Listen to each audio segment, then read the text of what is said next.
नमस्कार। काफी बातों के सिलसिले में फिर से मैं आपके सम्मुख एक बार हाजिर हो गई हूँ।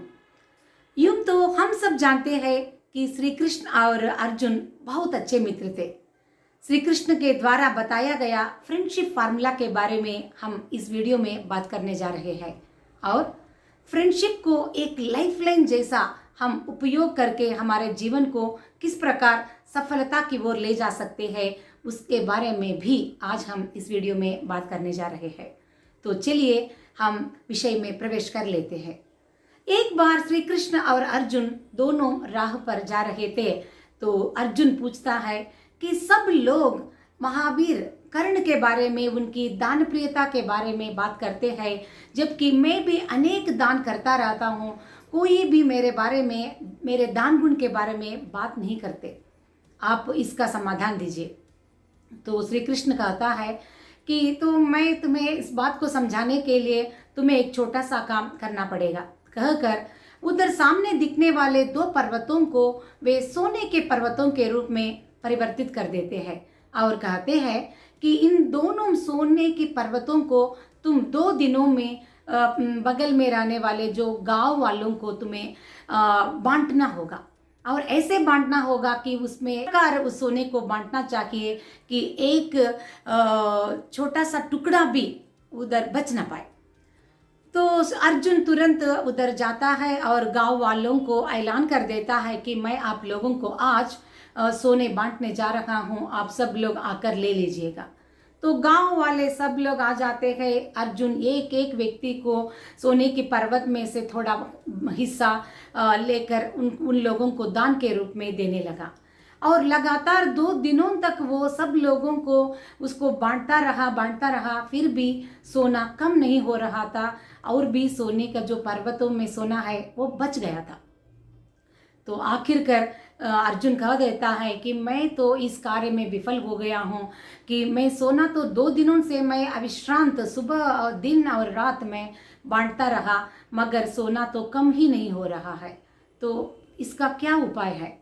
तो तुरंत श्री कृष्ण एक क्षण के लिए अर्जुन को विश्राम लेने के लिए कह देता है और कर्ण को बुलाता है। कर्ण के सामने 2 सोने के पर्वत रख दिया जाते हैं और कहते हैं श्री कृष्ण कर्ण से कि इन दोनों सोने के पर्वतों को बगल में रहने वाले गांव वालों में से समान रूप से बांट दीजिएगा। तो तुरंत कर्ण उधर जाकर गांव वालों से कह देता है ये दोनों सोने के पर्वत मैं आप लोगों को दे देता हूँ, कहकर वहां से चला जाता है। बस यही एक अंतर रहा अर्जुन और कर्ण में। दोनों दान देना चाहते थे, मगर अर्जुन अपनी तरह से उन लोगों को अपनी योजना के हिसाब से सोने के पर्वत को टुकड़ों में बांट कर दे रहा था, जबकि कर्ण ने उन लोगों को दान दिया, बस दे दिया और उधर से वह प्रस्थान होकर चला गया। तो यही एक अंतर बता देता है कि हम किस प्रकार सोचते हैं कि इधर श्री कृष्ण अर्जुन को समझाता है कि तुम दान देना चाहता था, मगर तुम्हारे दिल में कहीं, तुम्हारे मन में सोने के प्रति जो लालच है या तो इच्छा है, उसके हिसाब से तू टुकड़ों में बांट रहा था और तू कैलकुलेट करते हुए उस सोने को दान दे रहा था, जबकि कर्ण उसे एक बात में कह दिया और उधर से चला गया कि किसी से कोई धन्यवाद की अपेक्षा ना कर रहा था या तो किसी से कोई प्रशंसा की अपेक्षा ना कर रहा था।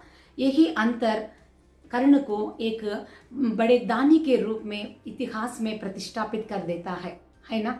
तो हम इस विचार से थोड़े आगे जाकर श्री कृष्ण के द्वारा दिया गया फ्रेंडशिप का फार्मूला के बारे में थोड़ा इस अवसर पर देखना ही होगा। तो कर्ण इतना अच्छा व्यक्ति होकर भी, तो कर्ण का नाम जब भी हम महाभारत में देखते हैं तो दुष्ट चतुष्टयम यानी दुर्योधन, दुशासन, कर्ण, शकुनी ऐसे 4 लोगों के बीच में कर्ण का नाम देखते हैं।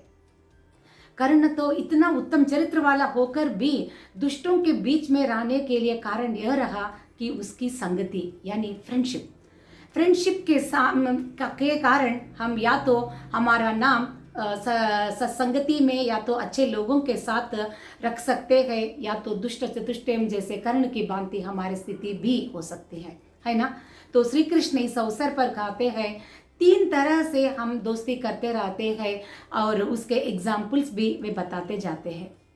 कहते हैं, जैसे फॉर एग्जाम्पल हम देखते हैं तो श्री कृष्ण और सुदामा के जो बीच में जो संगति यानी जो स्नेह था, तो वो एक सस्नेह के रूप में कहते हैं, क्योंकि सस्नेह का मतलब दो लोगों में से जो स्नेह है और एक दूसरे से एक उपयोग एक दूसरे व्यक्ति को हो रहा है। सुदामा से श्री कृष्ण को, कृष्ण से सुदामा को बहुत उपयोग था, या तो स्नेह था या तो प्रेम था, तो उधर तक वो वाला स्नेह सीमित रह जाता है। जबकि सुस्नेह का मतलब होता है अर्जुन और श्री कृष्ण के बीच में। इन दोनों के स्नेह के कारण अनेक ऐसे उत्तम विचार, भगवत गीता जैसे अनेक विचार हमारे लिए भी, समाज में रहने वाले लोगों के लिए भी वो उपयोगी रहा। उनके स्नेह के कारण वे खुद भी उपयोगी बने एक दूसरे के लिए, इन द सेम टाइम दूसरों के लिए भी उपयोगी होने वाले अनेक कथाएं यानी भगवत गीता जैसे विचार हमारे लिए भी आए हैं। तो ये स्नेह के रूप में हम बात कर सकते हैं। तो तीसरा विषय होता है विस्नेह के रूप में। ये विस्नेह है कर्ण और दुर्योधन के बीच में स्नेह।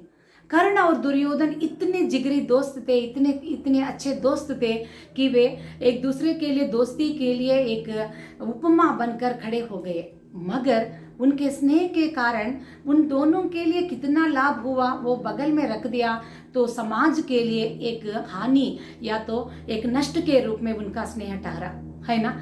तो उनके स्नेह के कारण, एक दूसरे को सपोर्ट देने के कारण कुरुक्षेत्र युद्ध हुआ, अनेक लोग मर गए, रक्तपात हुआ, अनेक महिलाएं विधवाएं बन गई, पति को खो बैठे, पुत्र को खो बैठे, तो इतना दुख झेलना पड़ा उनके स्नेह के कारण। तो यह विस्नेह कहलाता है। तो हमारे लिए भी एक सवाल कोई पूछे तो आपके कितने दोस्त हैं, तो हम कह देते हैं कि मेरे लिए फेसबुक में 500 लोग दोस्त है, या तो मेरे व्हाट्सएप में तो बहुत 100 से भी अधिक स्नेह है मेरे लिए, इतने स्नेह है, इतने फ्रेंड्स मेरे लिए है। मगर फ्रेंड्स सिर्फ नाम के लिए या तो वो एक संख्या में बताने के लिए नहीं, तो फ्रेंड्स ऐसे होना चाहिए कि हमारे लिए हमारे गलतियों को दिखाने के लिए वे सदैव वे तैयार रहे, हमें अच्छे राह पर हमें ले जाने के लिए सलाह दे, सुझाव दे, हो सके तो हमें डांटे। तो तभी हम उन लोगों को सस्नेह के रूप में या तो हो सके तो सुस्नेह के रूप में भी हम हमारे स्नेह यानी हमारे मित्रता को बदल सकते हैं, है ना। तो ऐसे स्नेह की आवश्यकता है हमारे लिए। आज विद्यार्थी सिर्फ दिखावे को देख कर उनके पास एक बहुत बड़ा बाइक है या तो बहुत बड़ा कास्टली बंगला है, वे खर्च कर सकता है, हमें पार्टी में ले जा सकता है, सोचकर स्नेह करते हैं, तो वो सरासर गलत होगा, क्योंकि वो स्नेह बहुत अल्पकालिक स्नेह तक मात्र सीमित रह जाता है, शायद वो विस्नेह का भी कारण बन सकता है। तो आप एक बार अपने कॉन्टैक्ट लिस्ट में देख लीजिएगा कि किन से आपका जो स्नेह अधिक चल रहा है, और वह स्नेह सस्नेह है या सुस्नेह है या विस्नेह की तरफ जा रहा है। आप एक बार आपको परिशीलन करके उन लोगों के साथ स्नेह तो चलाना ही होगा।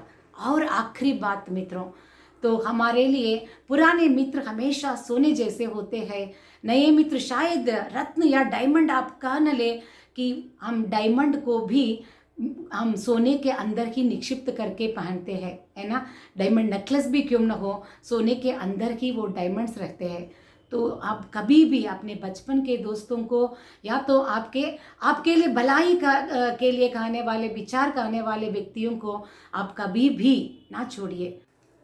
1975 में आया एक सिनेमा आप सबको याद होगा, शोले।